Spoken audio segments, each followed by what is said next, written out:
All right, Shalom. This is your brother Tazakia back with another lesson.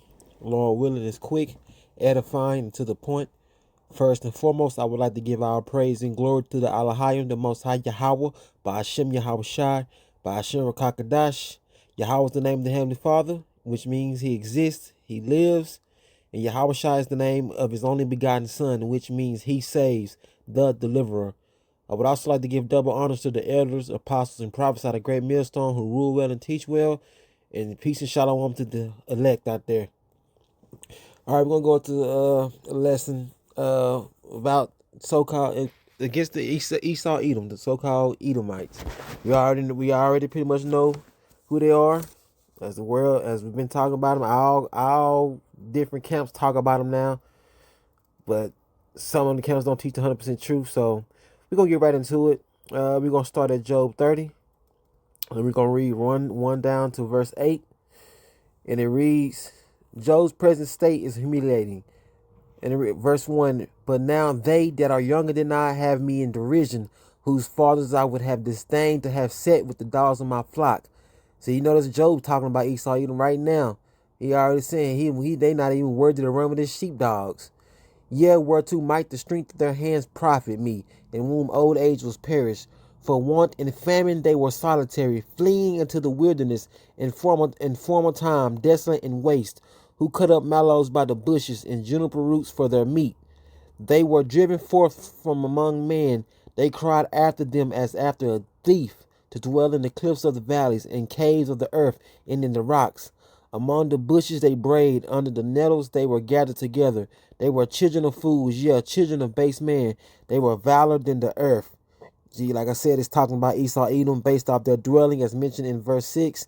They were base man, caveman rather, if you ask me. That's probably where they get the old caveman scenario from. Salaki. We're going to get Obadiah 1 and verse 3. This is a precept to that, matter of fact. The pride of thine heart hath deceived thee, thou that dwellest in the clefts of the rock, whose habitation is high, that saith in his heart, who shall bring me down to the ground? Yeah, they think they all that, this and that. Think they would never ever fall, not at any point. They think their kingdom is going to go on forever. But we know better through the scriptures that they will not last forever. It's going down pretty soon. They only got a limited amount of time, and they know it. The elites know it. From the regular Edomites to the small hats, they all know it. That's why they're doing what they're trying to do with these crazy weird ass laws and things that they're doing and shit that they're passing, trying to throw you off with these psyops and things like that. Well, we know the end game. We know the plan. But at the end of the day, this is Yahweh Bashim Yahweh Shai's movie anyway. And it's going to go how it's going to go. All right, we're going to get Micah 1 through 4. Woe to the oppressors. Woe to them that devise iniquity and work evil upon their beds. When the morning is light, they practice it, because it is in the power of their hand. And they covet fields and take them by violence, in houses, and take them away. So they oppress a man in his house, even a man in his heritage. Therefore, thus saith the Lord Yahweh, behold, against this family do I devise an evil, from which ye shall not remove your necks, neither shall ye go haughtily, for this time is evil. In that day shall one take up a parable against you, and lament with the doleful lamentation, and say, we be utterly spoiled. He hath changed the portion of my people. How hath he removed it from me? Turning away, he hath divided our fields. Did not the Edomites, aka the so-called white man, oppress the Israelites? Hell, pretty much every nation, but especially Yasharallah, until this day.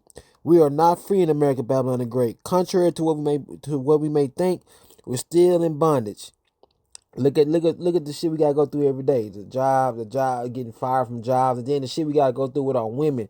So our women so drunk off these motherfucking Edomites doctrine and shit and these laws. They even against us. Yeah, for the most part. Let's go to Genesis 25.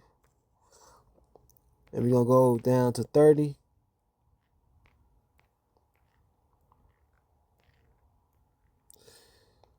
And it reads, and Esau said to Jacob, feed me, I pray thee, with that same red pottage, for I am faint. Therefore was his name called Edom. And Jacob said, uh, behold, Salaki. And Jacob said, sell me this day thy birthright. And Esau said, behold, I am at the point to die. And what profit shall this birthright do me? And Jacob said, swear to me this day. And he swore to him, and he sold his birthright to Jacob. Then Jacob gave Esau bread and pottage of lentils. And he did eat and drank, and rose up and went his way. Thus Esau despised his birthright. Where it all started. Well, it started with Cain killing his brother Abel and got a curse put on him. Shit, we can damn near go back to the Garden of Eden, but that's a meat lesson for another time. The brothers of GMS have already went into broke that down beautifully. Anyway, so Esau sold his birthright for one morsel of meat. He would have inherited the kingdom, but he was rejected, as the scriptures say. All right, let's go over Genesis 27. We're going to get 38 through 41.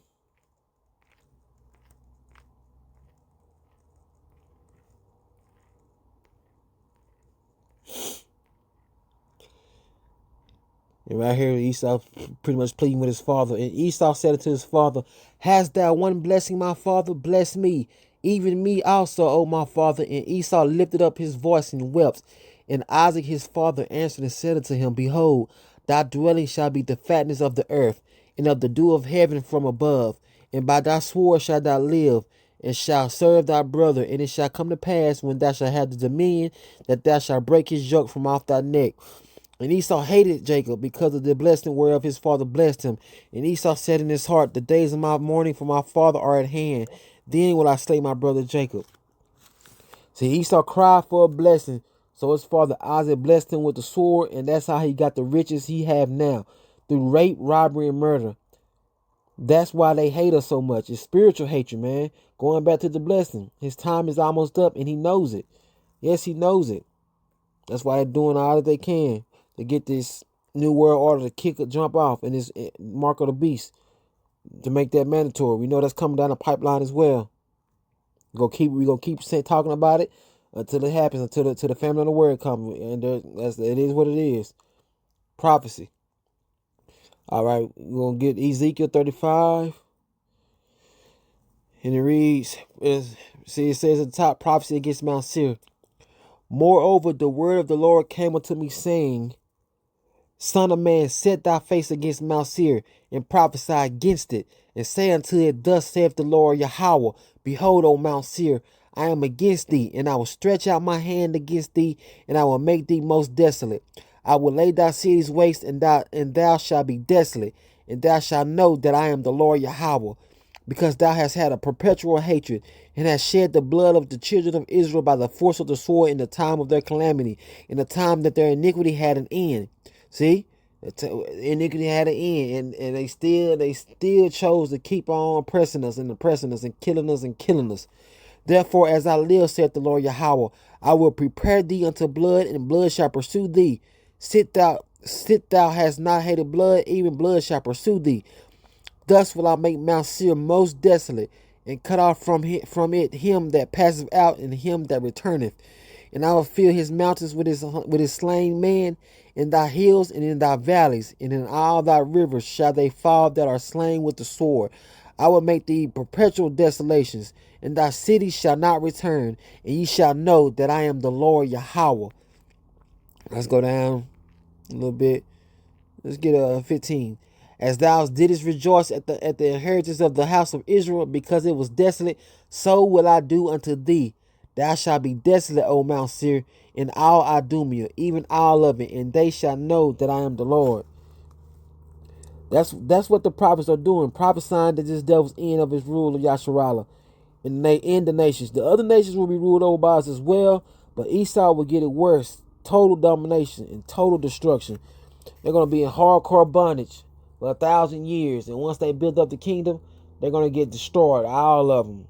There won't be none remaining out of the house of Esau, as says the scriptures. All right, we're going to go to Isaiah. What do we want to do with Isaiah?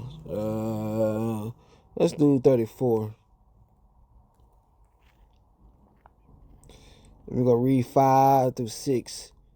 For my sword shall be bathed in heaven Behold, it shall come down upon Idumea, and upon the people of my curse the judgment. The sword of the Lord Yahweh is filled with blood. It is made fat with fatness, and with the blood of lambs and goats, and with the fat of the kidneys and rams. But the Lord had a sacrifice in Basra, and a great slaughter in the land of Idumea. Esau, Edom's world would come crashing down, man. Yahweh shot along with the chariots of the Lord, and those ICBM missiles are going to completely destroy America, Babylon the Great. That golden cup in the Lord's hand, pursuant to Jeremiah 51:7 and Revelation 17:4. Matter of fact, let's get Jeremiah 51:7. Might as well. I was going to end it there, but let's get Jeremiah 51:7. There you go. And it reads, Babylon had been the golden cup in the Lord's hand that made all the earth drunken. The nations have drunken of her wine. Therefore, the nations are mad.